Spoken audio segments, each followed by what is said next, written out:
For years in America, you've heard this saying in the marketplace: the customer is always right. What if I told you that thought, what if I told you that thought was a subtlety of Satan into America's marketplace? As Christians, do you and I not go to the mall, to the grocery store, etc., right? As a believer, if you don't go to the marketplace, you're either going to be naked or dead because you didn't eat anything, right? Unless you have your own farm. This concept of marketing is the customer is always right. Huh. And we wonder why today there is a generation sitting with an attitude of entitlement. It began years ago. You see how subtle this is? That same attitude came into the church.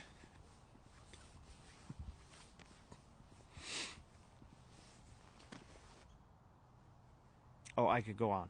This might be a 3-hour talk if I go deep. The church in general, and I know there's a remnant, and there's always some good churches that hang close. I get it. I'm not talking about your church prep, right?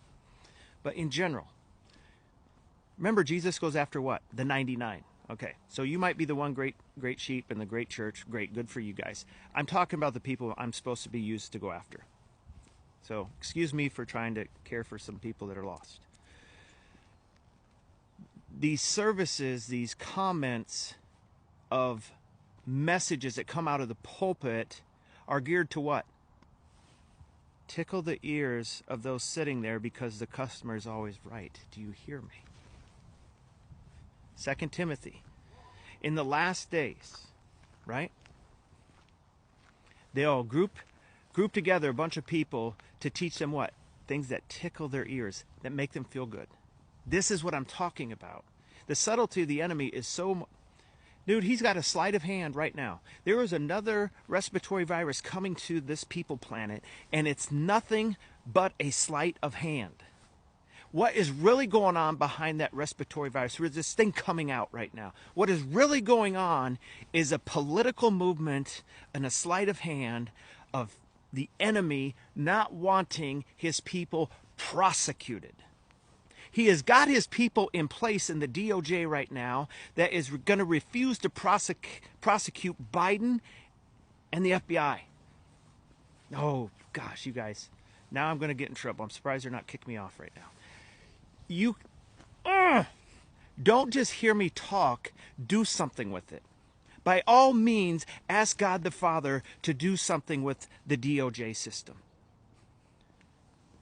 Biden has found out. This is going to happen. His crap is going to hit the fan, but he's not going to get prosecuted because he's protected by the DOJ. Not on our watch if we want to be involved in this. And it sucks because, you know what? We're going to get involved. We're going to get into warfare. We're going to take some hard hits. It's going to stink. My walk suffers for the intercession I do for America. I could easily pull back. Whew, I don't want that again. Nope. It's too late for me. But I'm focused.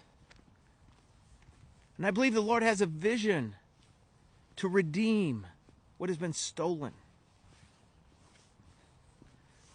Satan comes to steal. He has stolen so much from America because men, and I'm sorry, man, but it's on us.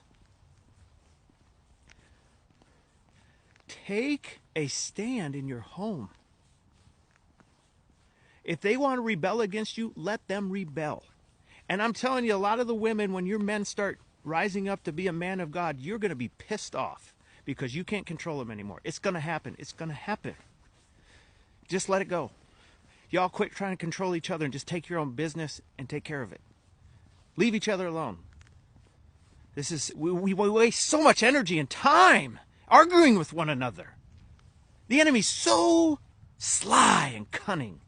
Let's just get this couple to fight so they waste their energy and they don't seek God and do his business.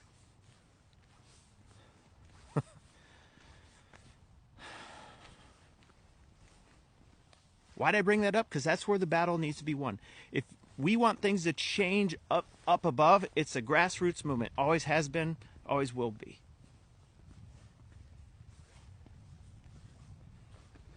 It's hard work. But this is what we get rewarded for in heaven. Don't think that there's something here you get you can take with. No, you cannot. It's who you become that's important, not what you do. Become like Christ. Be gentle. Be kind. Yeah, Jesus said, let the blind lead the blind. If people want to be dumb and go fight about stupid stuff, flat earth, round earth, they... So your mind should be corrupted from what? The simple and pure devotion to Christ. That was Paul, the Corinthian church. He goes, I betrothed you to Christ. As a chaste virgin, I'm trying to keep you untainted from the world, so when he comes, you're as pure and beautiful as he deserves.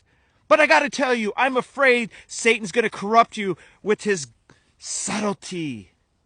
From what? He's going to corrupt you from being simple and pure in your devotion to him. That he's going to get you into the marketplace and worry about this and that. If you got this money, that money, keeping up with the Joneses, he's going to dilute you to think there's something in this world that's going to make you happy besides Jesus. That was his frustration with the Corinthian church. And I know you guys don't hear me preach on the gifts of the Spirit that often. Teach on them. Because that's what Paul was getting into. The Corinthian church, as wild as they were and corrupt and doing nasty things, they were filled with the Spirit of God's gifts. But he, in the second letter, was perplexed, not about their gifting. Do you understand that? He was perplexed about the heart condition they had gotten into. Oh, what you do for God is never going to be more important than who you become to him. Never.